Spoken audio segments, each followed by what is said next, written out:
Assalamualaikum warahmatullahi wabarakatuh. Selamat siang teman-teman. Di sini saya Muhammad Faldo Gomez Antoni menjelaskan materi tentang paradigma komunikasi. Sebelum itu saya ingin kasih pantun dulu ke Miss Vera. Makan gultik, makan kedondong. Cakep. Miss Vera cantik, kasih nilai A dong. Hehehe. Sebelumnya saya ingin menjelaskan singkat apa itu arti komunikasi massa. Komunikasi massa, proses penyampaian pesan yang dilakukan melalui media massa. Nah, apa sih media massa? Media massa itu adalah alat-alat dalam komunikasi yang bisa menyebarkan pesan secara serempak, secara cepat kepada audiens yang luas dan heterogen. Pertama-tama, apa sih paradigma? Paradigma adalah suatu keyakinan atau kepercayaan yang mendasari seseorang dalam melakukan segala tindakan. Terus kita sekarang mau ngebahas apa sih? Bahas paradigma komunikasi. Paradigma komunikasi massa adalah kerangka pemikiran atau pendekatan yang digunakan untuk memahami dan menganalisis komunikasi yang terjadi dalam konteks media massa. Paradigma ini berkembang seiring perkembangan teknologi komunikasi dan media, dan berfokus pada cara media massa mempengaruhi masyarakat dan budaya, serta bagaimana masyarakat mengkonsumsi dan berinteraksi dengan media tersebut. Paradigma komunikasi lama dan paradigma komunikasi baru adalah dua pendekatan yang mencerminkan perubahan besar dalam cara kita memahami dan mempraktikkan komunikasi. Berikut adalah jelasan singkat tentang keduanya. Paradigma komunikasi lama. Paradigma komunikasi lama mencerminkan cara pandangan tradisional tentang komunikasi. Beberapa karakteristik utamanya termasuk 1. Komunikasi sebagai proses linier. Paradigma ini menganggap komunikasi sebagai proses linier yang sederhana, di mana pesan dikirim dari pengirim ke penerima tanpa banyak perubahan atau gangguan. Ini menciptakan pemahaman yang sederhana tentang komunikasi. Yang kedua, ada pengirim, pesan, penerima. Paradigma ini menggambarkan komunikasi sebagai aliran pesan dari pengirim ke penerima. Pesan dianggap secara informasi yang harus disampaikan dan diterima tanpa terlalu banyak pemikiran kompleksitas. Pentingnya kendali pengirim. Yang ketiga, paradigma ini menekankan peran utama pengirim dalam pengendalian pesan dan memastikan pesan yang diterima oleh penerima sesuai dengan yang diinginkan pengirim. Yang keempat itu komunikasi satu arah. Komunikasi dalam paradigma lama sering dipanggil sebagai satu arah, dengan pengirim yang mendominasi proses dan penerima hanya menerima pesan. Yang kedua itu paradigma komunikasi baru. Paradigma komunikasi baru mencerminkan perubahan drastis dalam komunikasi modern, terutama dengan perkembangan teknologi digital dan internet.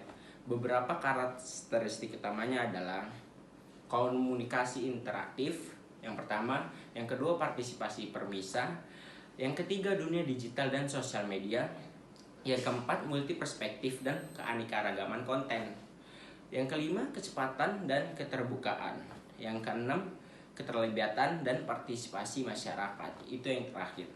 Paradigma komunikasi baru mencerminkan pergeseran besar dalam cara komunikasi diinterpretasikan dan diamati dalam era digital dan teknologi informasi. Komunikasi tidak lagi terbatas pada aliran pesan linier dari pengirim dan penerima, melainkan menjadi jaringan kompleks interaksi dan partisipasi. Paradigma komunikasi masa lama dan baru mencerminkan perubahan dalam cara kita memahami komunikasi dan media massa. Dalam masing-masing paradigma terdapat alat-alat teknologi yang relevan untuk mendukung pemahaman dan praktik komunikasi. Berikut adalah beberapa alat yang terkait dengan paradigma komunikasi masa lama dan baru. Untuk paradigma komunikasi masa lama itu ada majalah dan surat kabar, terus ada radio, ada televisi, ada pemasaran dan periklanan konvensional, dan yang terakhir itu studi survei dan penelitian pasar. Untuk paradigma komunikasi masa baru itu ada internet dan media sosial, ada situs berita online, ada podcast, ada juga platform berbagi video seperti YouTube. Aplikasi perpesanan dan media sosial itu ada aplikasi perpesanan seperti WhatsApp, Facebook, Instagram, adalah alat komunikasi pribadi dan publik yang penting dalam paradigma baru. Yang terakhir itu ada analitik digital. Alat ini juga digunakan untuk melacak dan menganalisis data mengenai perilaku online dan interaksi pengguna. Tadi itu nggak terakhir. Ada juga yang Selanjutnya itu ada alat pengeditan video dan gambar. Terus ada alat pencarian online seperti Google. Jadi kedua paradigma komunikasi massa memiliki alat-alatnya sendiri yang mencerminkan perubahan dalam teknologi dan cara komunikasi dipahami. Paradigma komunikasi baru sangat dipengaruhi oleh teknologi digital dan internet. Sementara paradigma komunikasi massa lama lebih berkaitan dengan media tradisional seperti cetak, radio, dan televisi.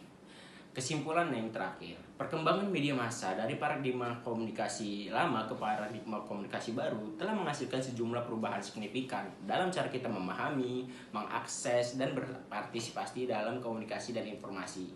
Berikut adalah beberapa kesimpulan penting untuk perkembangan ini. Yang pertama itu ada perubahan fundamental dalam dinamika komunikasi. Yang kedua ada keanekaragaman sumber informasi. Yang ketiga ada demokratisasi komunikasi. Yang keempat ada dampak media sosial dan internet. Yang kelima adalah penyediaan berita cepat. Yang keenam tantangan etika dan tanggung jawab. Yang ketujuh perubahan dalam industri media. Yang kedelapan perubahan dalam perilaku konsumen. Yang kesembilan ada konvergensi media. Dan yang terakhir atau yang ke-10 pentingnya literasi media. Perkembangan dari paradigma komunikasi lama ke paradigma baru mencerminkan pergeseran besar dalam cara kita berkomunikasi, mengakses informasi, dan berpartisipasi dalam budaya media. Perubahan ini telah membawa manfaat besar sekaligus tantangan dalam masyarakat yang semakin terhubung secara global. Itu dia materi paradigma komunikasi massa yang ingin saya bawakan di sini. Saya Muhammad Valdo Gomez Antoni pamit undur diri. Terima kasih Miss Vera.